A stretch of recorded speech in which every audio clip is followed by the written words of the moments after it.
Satyabama Institute of Science and Technology, Chennai and Sriperumbudur.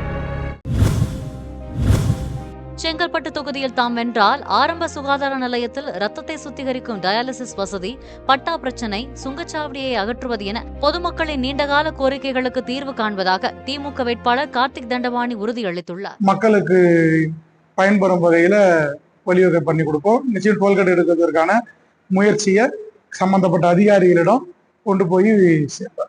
இந்த விடுபட்ட பட்டாக்களையும் மீண்டும் கணக்கெடுக்கிறதுக்கான முயற்சியை திராவிட முன்னேற்ற கழக ஆட்சி அமைஞ்சவுடன் அந்த முதலமைச்சர்கிட்ட மனு கொடுத்து அந்த பணியை மீண்டும் துவக்கிறதுக்கு நிச்சயம் வலியுறுத்துவோம். நான் சட்டமன்ற உறுப்பினரா வெற்றி பெற்று பொறுப்பேற்ற பிறகு நம்ம தொகுதிக்குள்ள இருக்கக்கூடிய எங்கெல்லாம் ஆரம்ப சுகாதார நிலையம் இருக்கோ அங்கெல்லாம் அந்த டயாலிசிஸ் சென்டர் கொண்டு வர்றதுக்கான முயற்சியை மேற்கொள்வோம் சார். இது ரொம்ப ஏழை மக்களுக்கு நிறைய பயன். Satyabama Institute of Science and Technology, Chennai and Sriperumbudur. Play store மற்றும் ஆப் ஸ்டோரில் இருந்து பாலிமர் செயலியை QR கோடு மூலம் பதிவிறக்கம் செய்யுங்கள். செய்திகளை உடனுக்குடன் பெறுங்கள்.